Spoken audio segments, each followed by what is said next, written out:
जय हिंद दोस्तों। अर्श से फर्श। जय हिंद दोस्तों। फर्श से अर्श तक की कहानियाँ हमारे सामने बहुत सारी मौजूद हैं।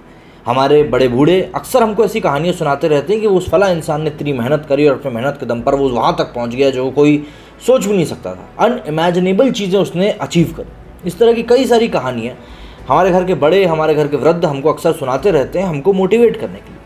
लेकिन ये नया ज़माना है, ये सोशल मीडिया का ज़माना है और इस ज़माने में फ़र्श से अर्श तक जाने में और अर्श से फ़र्श तक जाने में बिल्कुल भी समय नहीं लगता। मतलब आप कब ऊपर जाओगे और कब नीचे आ जाओगे, इस बात का कोई अंदाज़ा नहीं लगा सकता। बीते कुछ दिनों की बात करें तो एक टॉपिक जो सबसे ज़्यादा बड़ा चर्चा का विषय रहा था वो था बाबा का ढाबा।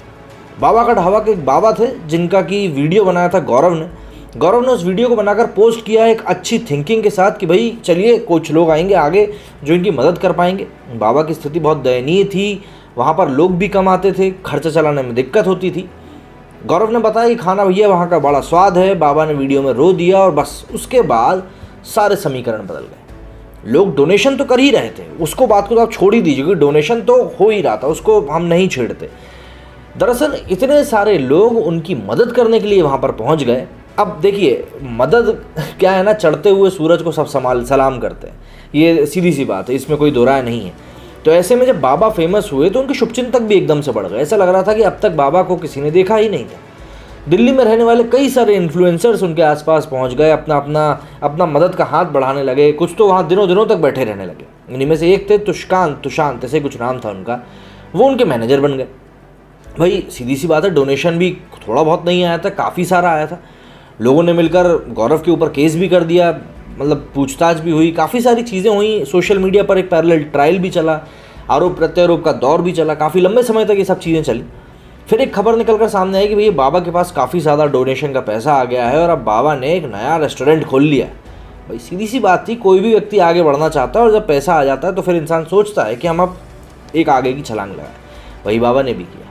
लेकिन बात वही होती है ना कि अगर आप पैसा आने पर अपनी आंखों के ऊपर पट्टी बांध दो और जो लोग आपका भला सोच रहे थे आप उनको ही अपना दुश्मन बना लो, तो जाहिर सी बात है वापस समय का चक्र घूमने में देर नहीं लगती। और अब ऐसा ही हुआ है बाबा के ढाबे वाले बाबा जी के साथ। बाबा जी दोबारा से ज़मीन पर आ गए।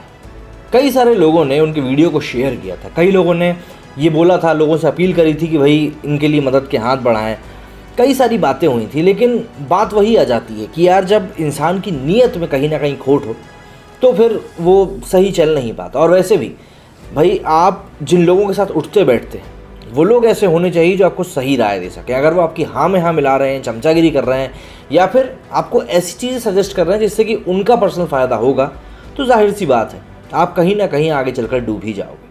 तो रेस्टोरेंट खुला, चल नहीं पाया। दिसंबर में उन्होंने रेस्टोरेंट खोला था, ज़्यादा कुछ चल नहीं पाया। फरवरी में उन्होंने बंद कर दिया। वो खुद बकौल उन्होंने बताया कि 35,000 का किराया था, 2 लोग वहाँ पर हमने नौकरी पे रख के रखे थे, 10,000 रुपये का एक हेल्पर रख के रखा था। ऐसे में 1 लाख रुपये महीने का खर्चा था और उतना निकल पा नहीं रहा था। तो ऐसा लग रहा था कि उल्टा जेब से पैसा लगने लगा है। 45 लाख रुपये उनको डोनेशन मिला था, जिसमें से कि उन्होंने 17 लाख का एक घर बनवा लिया, 19 लाख रुपये अपने बचे हुए हैं। जो समय रहते उन्होंने इस चीज़ को समझ लिया कि भाई मुझे वापस अपने पुराने ढाबे पे लौट जाना चाहिए, जिसको कि उन्होंने बीच में कुछ 15 से 20 दिनों के लिए बंद भी कर दिया था। और अब सबसे बड़ी बात जो उन्होंने एक चैनल को इंटरव्यू देते हुए बताई कि वो गौरव से माफ़ी भी मांगने के लिए तैयार। उनका कहना है कि भाई कुछ लोगों के बहकावे में आकर मैंने साइन कर दिया था कंप्लेंट के ऊपर। जब उनसे पूछा गया कि आपने साइन करने के पहले पढ़ा क्यों नहीं था, अब बाबा इतने भोले तो हैं नहीं, लेकिन अब क्या है ना, अब समय फिर से घूम गया तो बाबा भोले बन गए। तो उन्होंने कहा कि भैया हम तो अनपढ़ गंवार हैं। एक समय आपको ध्यान हो तो इन्हीं ने कहा था कि हमने थोड़ा ना उनको यहाँ बुलाया था, वो तो खुद आए थे। मतलब इसको मैं एहसान फरोमोशी ही मानता हूँ, इसके अलावा और कुछ भी नहीं। तो बाबा के ढाबे की जो अकल है वो ठिकाने पे आ गई है। अब वो दोबारा से उसी ढाबे को चला रहे हैं। उनकी थोड़ा बहुत जो चल रहा है वो उसके लिए संतुष्ट हैं। साफ तौर पर उन्होंने कह दिया कि उनको ज़्यादा कोई महत्वाकांक्षाएँ हैं नहीं, बस काम बढ़िया चल रहा है, यही वो चाहते हैं। गौरव से उन्होंने कॉन्टैक्ट करने की कोशिश करी, गौरव ने उनका फ़ोन नहीं उठाया, वो खुद ही बताते हुए दिखे। तो मुद्दा यही है कि इस चीज़ पूरे कांड से आपको एक चीज़ समझनी चाहिए कि भाई समय कभी भी एक जैसा नहीं रहता और जिन लोगों ने बुरे वक्त में आपका साथ दिया हो उनका आपको साथ नहीं छोड़ना चाहिए, जो यहाँ पे बाबा ने बड़ी गलती कर दी। बहरहाल एक समय जो बाबा का ढाबा पूरे ब्रांड एंडोर्समेंट का अड्डा बन चुका था कि हर कोई बस वहाँ पे अपने ब्रांड्स को दिखाना चाह रहा था, बड़े बड़े एयरटेल, पेप्सी, सबके साथ। आज की डेट में वो सभी चीज़ें वहाँ से गायब भी हैं और अब बाबा दोबारा से अपने ढाबे पे लौट आए। अब बस वो चाहते हैं कि उनका समय कट जाए और कुछ भी नहीं। मेरे स्टूडियो में फ़िलहाल इतना ही। जय हिंद, जय भारत।